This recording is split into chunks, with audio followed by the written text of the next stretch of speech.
Ça va être passionnant cette affaire de Mercosur. On va écouter tout de suite Bruno Le Maire. Il était il y a une seconde avec Sonia Mabrouk. Il dit on va pas signer, mais on ne peut rien faire. Alors écoutez ce que dit Monsieur Le Maire, mais j'ai peur que ce soit des paroles en l'air. Il y aura un bras de fer et la France fera tout le nécessaire pour que le Mercosur tel qu'il est aujourd'hui ne soit pas signé. Croyez-moi, quand la France veut quelque chose en Europe, elle a suffisamment de poids pour l'imposer. C'est ce que fait le président de la République. C'est grâce au président de la République, et uniquement grâce à lui, que cet accord n'est pas signé aujourd'hui. Cet accord Mercosur tel qu'il est, il n'est pas bon pour nos éleveurs. Il ne peut pas, il ne doit pas être signé en l'état, il ne sera pas signé en l'état. Vous voyez déjà, il ne doit pas être signé en état. Alors on aura une... Vous voyez les petites nuances. Il n'est pas signé en état. On va avoir un petit truc, un petit machin, qui voilà, et pour dire ah, on a réussi. La vérité, c'est tout ça, c'est bidon. On ne peut rien faire. On est soumis. On est soumis. Donc ça va être très intéressant parce qu'on dit le contraire, bien sûr. Quand vous dites qu'on ne peut rien faire et que c'est que de la faute de l'Europe, excusez-moi, mais c'est pas totalement vrai. La surtransposition des normes, quand la France ajoute elle-même des normes, et quand nos agriculteurs nous disent les Espagnols ont des règles plus souples, les Belges ont des règles plus souples, c'est bien qu'il y ait une marge de manœuvre. Mais Bruno Le Maire qui est très intelligent, il finit par dire ça ne sera pas signé en l'état. C'est la phrase qui dit tout. Il y a des gagnants et des perdants dans ces traités de libre-échange. Il y a des Français qui gagnent et il y a des Français qui perdent. Les éleveurs perdent. Des Allemands qui gagnent. Oui, et surtout des Allemands qui gagnent avec l'industrie de la voiture. Donc tout ça, c'est du cirque. Vous avez Emmanuel Macron qui est un européiste, qui est un mondialiste, c'est son ADN. Il ne l'a jamais caché. Mais, oui, je suis d'accord. Monsieur Sénéclose, vous êtes agriculteur. Moi, je crois qu'il faut remettre l'église au milieu du village. C'est une ultime trahison que transmet M. Le Maire à nos agriculteurs qui sont dans un désarroi total. On a déjà été trahis en 1995, je crois, quand on nous a imposé de rentrer dans cette Europe, qui avait été rejetée, je crois. Hein. Et là, on continue dans un schéma qui est de toute façon le schéma des multinationales, le schéma de l'appauvrissement. On voit bien aujourd'hui, y compris, vous prenez par exemple, la FNSEA fait partie du processus. Moi, je regrette ce syndicat. Je n'attaque pas les agriculteurs qui ont espoir dans une mini-cotisation qu'ils payent. Mais aujourd'hui, la FNSEA est représentée par des personnes qui sont eux-mêmes les écrivains de ces accords de libre-échange, puisqu'ils représentent eux-mêmes des multinationales. Monsieur Sénécos, vous êtes agriculteur, vous êtes où? Je suis agriculteur à Néron dans la Drôme, et c'est nous qui avons fait le blocage de l'A7 à Alphon. Vous faites quoi? Céréales, on faisait de la fraise il y a 30 ans, on faisait du tabac, on faisait des fraises, petit à petit on a tout arrêté, quoi. Ah oui, je vous ai eu au téléphone peut-être? Ben oui, c'est pour ça ici. Effectivement, la semaine dernière, jour avec les fraises, vous m'aviez dit que vous faisiez du tabac. Vous avez dit celui-là, il me faut sur le plateau, donc je suis sur le plateau. Ouais, je vous avais dit de venir, donc vous êtes venu. Je suis venu pour notre chaîne hier, je serai sur d'autres chaînes cet après-midi, et certainement demain. Alors, pour que les choses soient claires, parce que c'est toujours important de dire d'où on parle, vous vous êtes présenté au rassemblement, vous avez été candidat à un moment du Rassemblement national. J'ai pas été candidat, j'ai été élu conseiller régional Rassemblement national en 2015 et 2020. Et je peux le dire là, puisque j'ai l'antenne, il faut cesser de dépenser l'argent public dans des choses inutiles. On dépense des milliards dans des choses inutiles, et on est en train de se gratter le bout du doigt de pied pour savoir si on va trouver 22 centimes par repas pour représenter un budget colossal à redonner à l'agriculture. Bon, moi je donne toujours toutes les informations, je suis pas... Parfois, sur certaines émissions, on apprend après qui était la personne qui parlait. C'est quand même pas bien. Vous êtes d'accord? Ah bah, il y a eu des cas très spectaculaires. Il y a eu des cas spectaculaires, notamment récemment. Je précise encore que je n'ai actuellement aucun mandat et qu'on est parti bloquer l'A7 suite à quelques SMS dimanche matin que j'ai envoyés.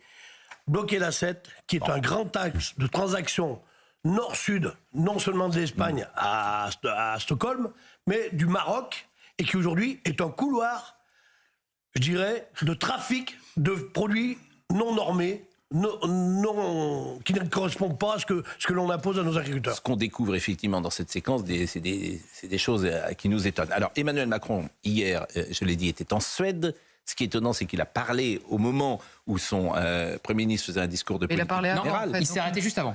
Oui, mais il y a un côté Emmanuel m'a tué. Oui. Pardonnez-moi de le dire comme ça. Mais sa conférence de presse avant le discours de politique générale, c'était déjà ça. Bon. Mais il s'est arrêté quand même juste. Alors, voyez ces images, ces images assez fortes d'ailleurs, parce qu'il y avait un dîner d'apparat hier. Monsieur Lecornu qui a l'air très joyeux.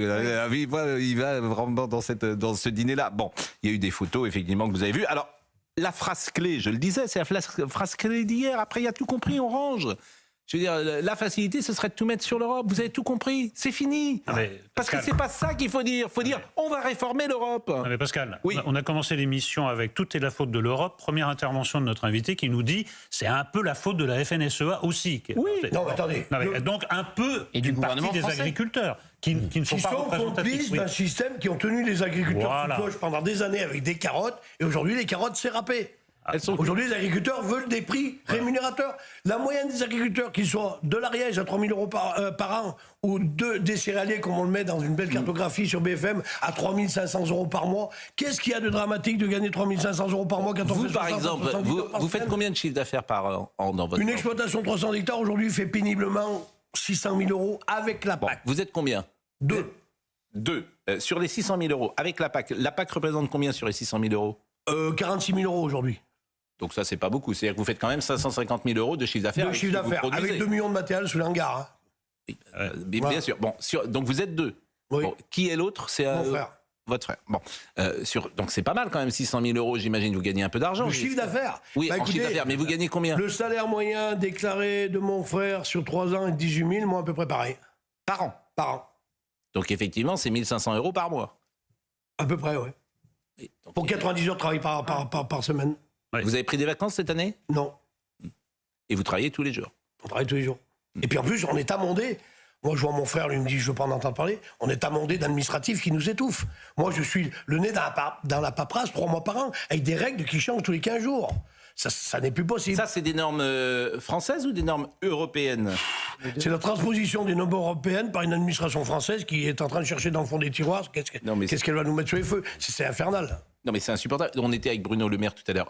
Jérôme Béglé disait hier soir, Airbnb, il y a une nouvelle loi qui est passée. Une nouvelle loi est passée. On parle de simplification le matin. Le soir, une loi passe. Il y a 2 jours, elle est passée. La loi Airbnb, ça parle aux Français, elle est impossible. Impossible tellement c'est compliqué. Donc moi j'ai eu un échange avec Bruno Le Maire. J'ai dit mais pourquoi c'est en dehors de l'antenne, je lui ai dit mais pourquoi c'est possible? Alors évidemment c'est des conversations off. A priori je devrais pas en faire part. Mais il te dit bah oui vous avez raison mais bon, c'est le travail des parlementaires.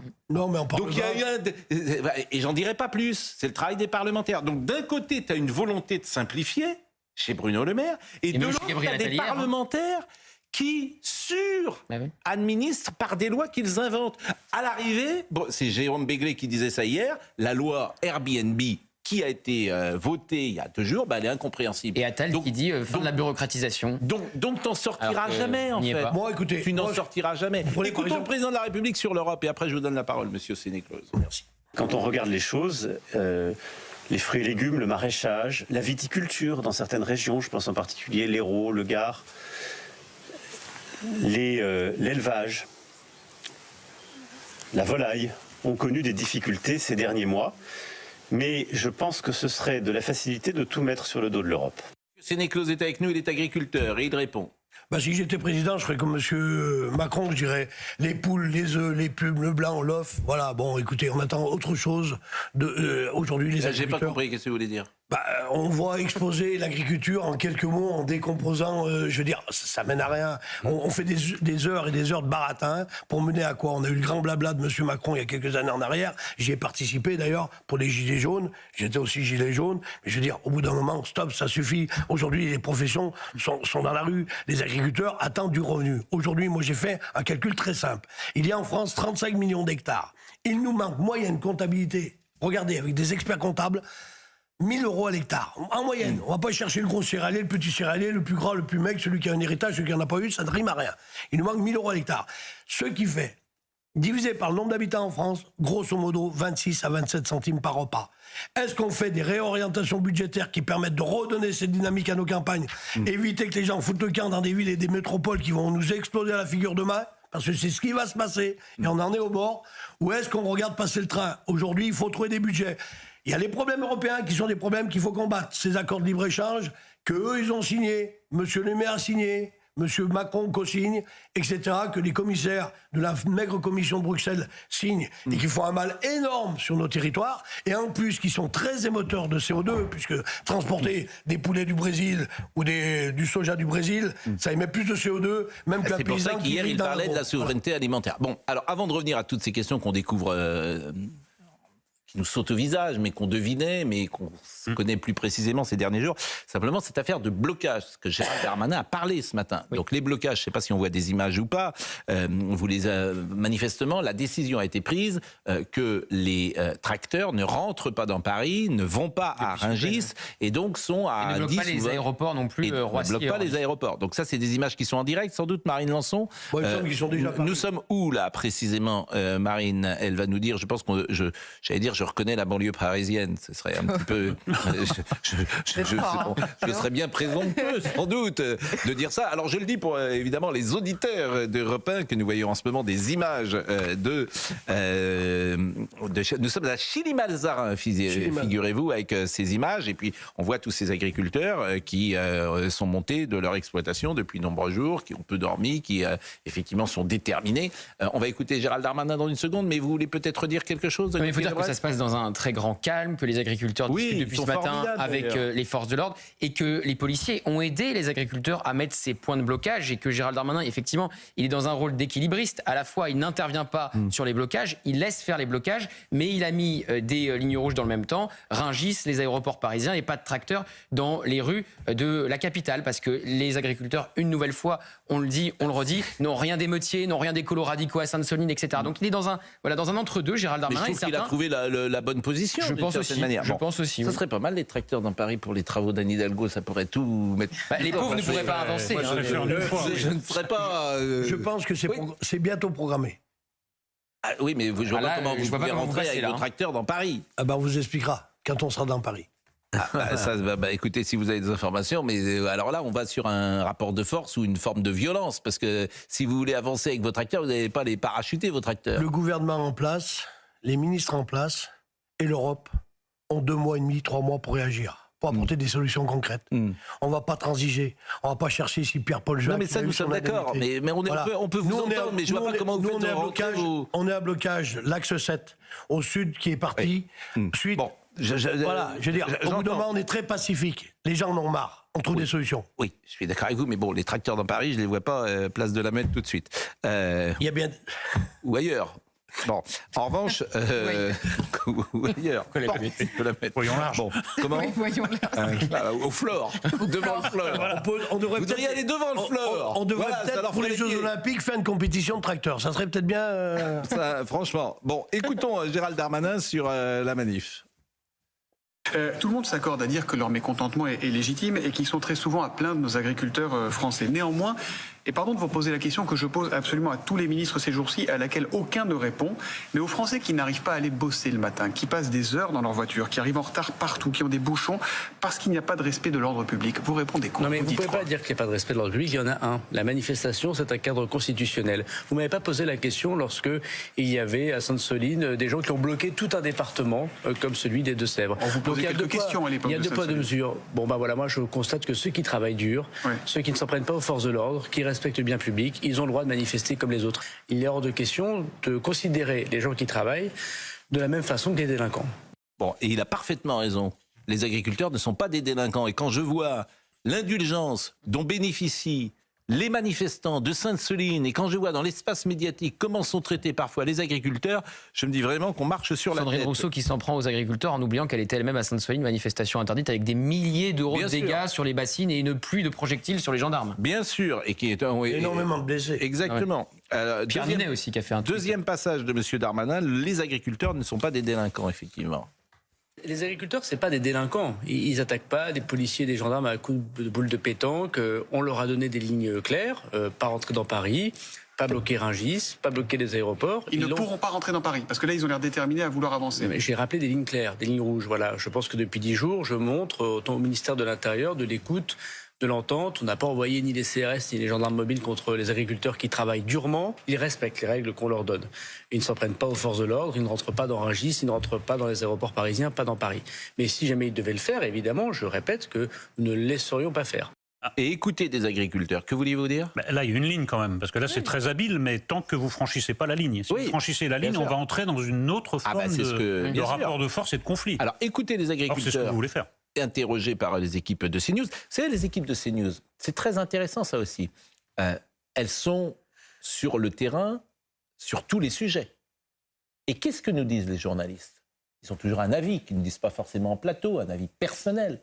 Ils disent les gens qu'on rencontre sont formidables. Ils sont formidables. Ce qui n'est pas vrai de tous les manifestants. Non. Ce qui n'est pas vrai. Voilà. Et ils disent voilà, c'est des gens engagés, c'est des gens magnifiques, c'est des gens, comment dire, chaleureux, c'est des gens solidaires, c'est des gens qui aiment leur métier. Leur cause est juste. Oui. Leur cause est juste. Bonjour, Georges Fenech. Ah, pardon. Comment ça va, Georges Fenech? Parce qu'à ce rythme-là... Mais comment ça va, Georges? Monsieur Fenech, vous avez la parole tous les jours. Allez-y, c'est Georges. formidable. Moi, ce qui me frappe, si vous voulez, dans cette affaire, la procédure, c'est quoi dans le Parlement européen et la Commission européenne?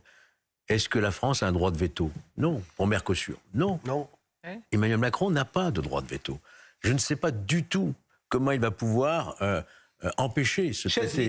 vide. Alors il y a Tu ça. ne payes plus. Alors c'est la chaise vide. Tu ne payes plus. Exactement. Mais Les ça, c'est- 22 milliards, il y a que le général de Gaulle qui l'a fait. hein. Tu ne payes plus. Il y a que le général de Gaulle. On reçoit qui l'a 11, fait. tu donnes 22, on s'en va. Alors ça, on paye plus. Ça, c'est pour le président de Sans la nous. République et pour le Premier ministre, qui est Voilà. de très bonne volonté. Radical. Qui a fait un discours, etc. Très On bien. ne paye plus.